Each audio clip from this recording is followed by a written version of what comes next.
চাকসু ও রাকসু নির্বাচন নিয়ে বিস্তারিত জানাতে চট্টগ্রাম বিশ্ববিদ্যালয় থেকে যুক্ত হচ্ছেন সহকর্মী শোয়েব রহমান ও রাজশাহী বিশ্ববিদ্যালয় থেকে যুক্ত হচ্ছেন সহকর্মী রাকিবুল হাসান। শুরুতেই শোয়েবের কাছে যাব। শোয়েব, ছাত্রদল ও ছাত্র শিবিরের প্যানেল নিয়ে বিস্তারিত জানাবেন এবং অন্য দলের প্যানেল কখন ঘোষণা করা হবে?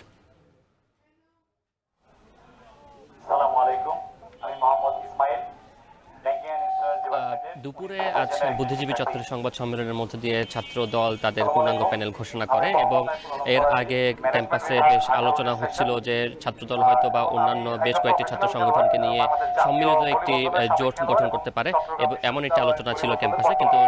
সব আলোচনা বা কল্পনার অবসান ঘটিয়ে ছাত্রদল কিন্তু একক প্যানেল ঘোষণা করা হয়েছে এবং সেই প্যানেলে আপনি যেটি বলছিলেন যে ভিপি পদে সাজ্জাদ হোসেন হৃদয় এবং জিএস পদে সাফায়েত হোসেনকে তারা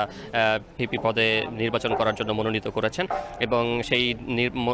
যে প্যানেল সেই প্যানেল ঘোষণা করেন কিন্তু সাধারণ সম্পাদক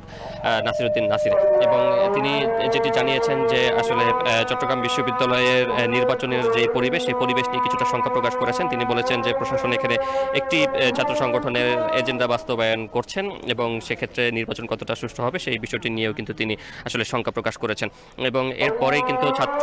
শিবিরের পক্ষ থেকে প্যানেল ঘোষণা করা হয় এবং সেখানে ভিপি পদে ইব্রাহিম হোসেন রনি এবং জিএস পদে সাইদ বিন হাবিবকে মনোনীত করা হয় দলের পক্ষ থেকে এবং তাদের যে একটি শিক্ষার্থী তাদের সমর্থিত যে প্যানেলটি সেটির নাম একটি নাম নির্ধারণ করা হয়েছে এবং সেই প্যানেলে কিন্তু 5 জন নারী শিক্ষার্থী এবং সেই সাথে একজন দৃষ্টি প্রতিবন্ধী সনাতনী ধর্মাবলম্বীকে নিয়ে তারা একটি ইনক্লুসিভ প্যানেল করার ঘোষণা দেয় এবং তারা বলেছেন যে সেখানে তারা দলের বাইরেও যারা যে পদে যোগ্য কাজ করবার জন্য তাদেরকে সুযোগ করে দিয়েছেন এবং সেভাবে তারা প্যানেলটি মূলত সাজিয়েছেন এবং সেই প্যানেলে নির্বাচিত হলে তারা প্রথমেই বিশ্ববিদ্যালয়ের যে আবাসন সংকট এবং আবাসিক হলগুলোতে খাবারের যেই মান নিয়ে প্রশ্ন রয়েছে সেই বিষয়গুলো নিয়ে কাজ করার পাশাপাশি ক্যাম্পাসকে একটি নিরাপদ এবং শিক্ষার সুষ্ঠু পরিবেশ বজায় রাখার জন্য যে ধরনের কাজগুলো করা দরকার সেটি তারা করবেন বলে জানিয়েছেন এবং একই সাথে দলের প্রতিনিধি না হয়ে তারা 27,000 শিক্ষার্থীর প্রতিনিধিত্ব করবেন বলে কিন্তু জানিয়েছেন। এই মুহূর্তে আরও একটি প্যানেলের ঘোষণা চলছে এবং স্বতন্ত্র শিক্ষার্থী সম্মেলন নামে এখানে এই মুহূর্তে একটি প্যানেল ঘোষণা হবে এবং এরপরে বাম শিক্ষার্থীদের যে সংগঠনগুলো রয়েছে তাদের একটি জোটবদ্ধ আরও একটি প্যানেল ঘোষণা করার কথা রয়েছে এবং কিছুক্ষণ আগে ইসলামী ছাত্র আন্দোলন বাংলাদেশের পক্ষ থেকেও কিন্তু একটি প্যানেল ঘোষণা করা হয়েছে। এই যে প্যানেলগুলো ঘোষণা করা হচ্ছে সেই প্যানেলগুলো ঘোষণা করার মাধ্যমে কিন্তু ক্যাম্পাসে পুরোপুরি নির্বাচনী আমেজ শুরু হয়ে গিয়েছে। এখন কে কোন পদে লড়বেন, কার কে প্রতিদ্বন্দ্বী সেই বিষয়টি কিন্তু অনেকটা খোলাসা হয়ে গিয়েছে, যে কারণে কিন্তু সবার নির্বাচনী প্রচারণা কিভাবে সাজাবে সেগুলো কিন্তু আসলে পরিকল্পনা করে নিতে পারছেন। সবকিছু মিলে নির্বাচনের আবহাওয়া পুরোপুরি বিরাজ করছে চট্টগ্রাম বিশ্ববিদ্যালয়ে। রাকসুতে রয়েছেন সহকর্মী রাকিব, জানাবেন আচরণবিধি মানতে নির্বাচন কমিশন কি সতর্কবার্তা দিয়েছে আর প্রচারণা কেমন চলছে?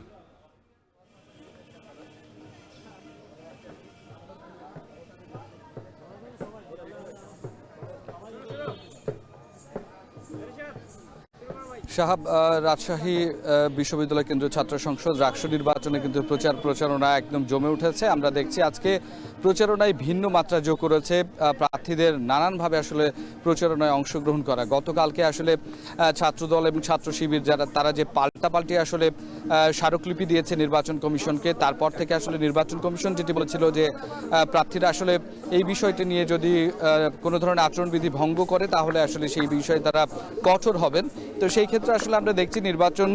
কমিশনের সেই বক্তব্যকে অনুসরণ করে আজকে কিন্তু প্রার্থী যারা আছেন তারা বিকল্প উপায়ে কিন্তু আসলে নির্বাচনের প্রচারণা চালাচ্ছেন। একটু ভিন্নতা আমরা লক্ষ্য করছি ক্যাম্পাস জুড়ে প্রত্যেকটি জায়গায়। যেমনটা আসলে এখানে আসলে দেখছি যে যিনি সংস্কৃতি বিষয়ক সম্পাদক পদে নির্বাচন করছেন এমন এক যে প্রার্থী, তিনি তার সহকর্মীদেরকে নিয়ে তার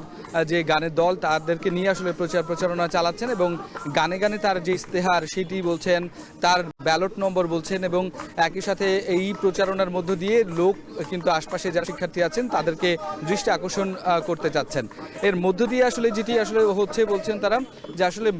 মূলত যে এই সংস্কৃতি যে এই অঞ্চলের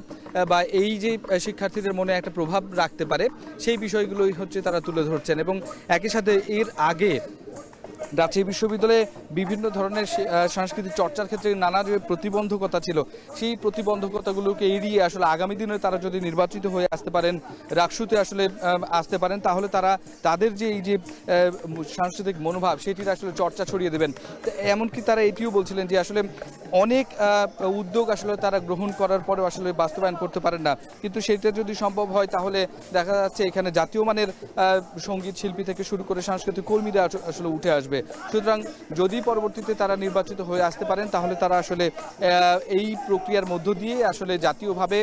সংস্কৃতিতে অবদান রাখবেন এবং রাজশাহী বিশ্ববিদ্যালয়কে এই দেশের সাংস্কৃতিক অঙ্গনে এগিয়ে রাখার প্রচেষ্টা তাদের থাকবে বলেও তারা এখান থেকে বলছেন। এবং শাহাব, আমরা আসলে যেটি দেখছি পুরো ক্যাম্পাস জুড়ে কিন্তু নানা ধরনের প্রচারণার করছে প্রার্থীরা, এবং তাদের যে ঢং সেটি আসলে প্রচারণার ঢং সেটি আসলে পাল্টেছেন, এবং এইটি চলবে এখনো পর্যন্ত কিন্তু 6 থেকে 7 দিন। সুতরাং এইরকম দুর্বার প্রচারণা বলা যায় সেটি চলতে থাকবে। তো সাহেব, এই ছিল আমার কাছে সর্বশেষ। জাকসু নির্বাচনে ছাত্র সংগঠনগুলোর প্যানেল ঘোষণা এবং নির্বাচন কমিশনের নির্দেশনা ও নীতিমালা নিয়ে বিস্তারিত জানাতে আমাদের সঙ্গে যুক্ত ছিলেন শোয়েব রহমান ও রাকিবুল হাসান।